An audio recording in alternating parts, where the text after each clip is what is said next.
Good morning, LinkedIn family. It's time for another Coffee with Bob. It's a thankful Tuesday, and I'm really thankful to be having one of the most sassiest people I know finally on Coffee with Bob. I've known Krista Mollion for years now, and it's only recently that we've really started engaging on LinkedIn. Right. We've had a couple of conversations over the phone. She's over in France in the Alps somewhere, I think. Holding a soccer team hostage for food, I think. I'm not quite sure. But Krista is the sassy marketer that I just love to death. And thank you for being on Coffee with Bob. I really appreciate it. Thanks so much for having me. I'm so happy to be here. I'm glad. Tell us a little bit about what you got going on now. I mean, I love the whole sassy approach. Thank you. So I've been a marketer for 20 years, spent most of my career in Silicon Valley in California, started my own business pretty young and grew it very successfully, discovered that I had a real knack for sales and for business development. And then in 2017, I sold my shares of my agency, went out on my own, started a new business called the Sassy Method, which is a program for self-confidence to overcome imposter syndrome. It's a mindset coaching program. And just recently, last year, I also went back into marketing because marketing is my DNA, it pulls me back.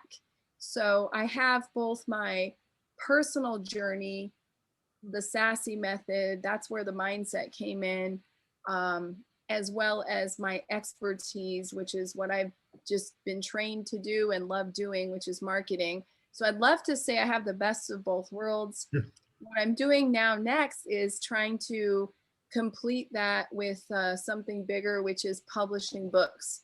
So I have also a podcast on YouTube and then on Libsyn, which goes out to multiple audio platforms like iTunes and Stitcher and all that. So I just really love content, but I hope that I can get now into book publishing because that's where I see myself going next. But in the meantime, I'm offering tons of coaching. So if people need help with content strategy, storytelling, figuring out how to get them unstuck from where they are in their lives and take the steps they need next. That's what I do. So if you go to kristamollion.com, you're going to find all the ways to connect with me, as well as workshops. So in addition to coaching, I also do workshops regularly on specific skills. So check that out on my website. Yeah. You've got some amazing stuff going on, and you forgot to mention your Medium posts too. Krista is an amazing storyteller, and I don't say storyteller in the light that it's fictional. She just makes her points into such teachable moments. It's just incredible. I had the most incredible conversation with her right before Christmas. We had scheduled a call for ourselves, and she was running behind, and we started the call in her car, transferred it to her house, and then actually got to know her kids, which was amazing. I love how you bring all that together. Part of your coaching, I've noticed from your posts, and if you're not connected to Krista, if you're not following her, if you're not engaging with her, you're missing out. You really need to do those things. I love how you wrap everything in. So when you're coaching people, right, and going aside from the marketing aspect of it, why don't you give us one of the number one thing you like to tell people on how to get their content straight? Be yourself. I feel that be yourself is so underrated. Think about that, what that really means. We are not just one-sided people. We are multifaceted individuals. We are rich and diverse and funny and serious, and we have expertise, but we also have soul. How do you take all that and show your real self? Most people aren't doing that. They're showing the one-sided facade, and they're staying up here in their heads instead of going down to their hearts because they're afraid to show people who they are. Maybe they see that as being vulnerable. Maybe they're afraid of rubbing somebody the wrong way. And honestly, as long as you're considerate that you're not being a troll or hurting a real person, you're safe. You can talk about almost anything as long as you're being yourself. And I wish more people who are watching this show would realize that. Yeah, yeah, no, I agree 100%. It's one of the things that I love about you a great deal is that you are completely authentic. What you see about Krista in her post is really what you get. Um, and I can say that from the perspective that you and I have had very lengthy conversations, not even about post, right? Just about life in general. And I think that's important. I think that's overlooked today in most people's business dealings. Wouldn't you agree? Absolutely. Think about it. Traditionally, business deals were not made in office rooms. They were made on golf courses. Yeah. They were made by, I mean, going to your boss's dinner with your wife or your husband, right? And sitting around the table. The deals were not spoken about, but that's where the real deal happened, because ultimately it's about likability, it's about trust. uh it's we humans, if we're not showing who we really are, people won't ever really trust you, and we want to work with people we know, like, and trust. Mm-hmm. Yeah, that's very true.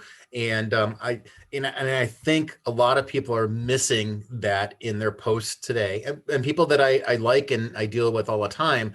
And they've asked me about my suggestions, and I get people asking me all the time, are you really like the way are you really like the persona that you portray on LinkedIn? And I am. That this is who I am, just like that this is who you are. And I don't get why most people don't understand that, why they can't be that way. Why do they have to put up a different persona?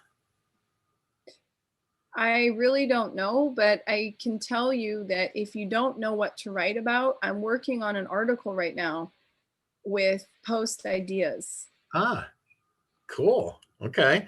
All right. types of content that you can produce that will really get you started. So, And I think that's what most people struggle with, right? How do I get started? What do I say? What do I have to say? Or it's even that fear that what I have to say is of any value, right? that's very sad. If you don't think that what you have to say is valuable, um, let me just back up 1 second and say that a lot of my posts are about popularity and vanity metrics and criticizing the superficial need to look at your likes and check your following Mhm. numbers and judge each other by this, when really everything you have to say is valuable. So worry about helping one person. Right. The main thing that boils down to is, what kind of value do I have based on my knowledge, my personal experiences, my personality that I can share with others? And think about all the beautiful things that could come out of that. You can teach someone something that they have never thought about and that they really start utilizing the very minute they hear it. Mhm. You can make someone laugh who was feeling sad. We really need more stress relief. Yep. You can make someone cry because you posted something so sweet and so honest. I've seen some really amazing posts that people share. Like, I saw one about a wedding anniversary. Mhm. Someone was celebrating, I think, like a 40-year wedding anniversary or something. So who is to judge what value? As long as it's valuable to you, don't be afraid to put it on LinkedIn. There is no such thing as what's appropriate, what's not appropriate. Yeah. Yeah. No, Really, I agree 100%. And really. this is Krista, guys. This is Krista. If you're not connected with her, if you're not following her, if you're not engaging with her, you're really missing out because she does post gold. Krista, thank you Thank so you. much. I'm so happy to have you on here and enjoy the rest of your evening in France. Thank you. Okay, bye-bye.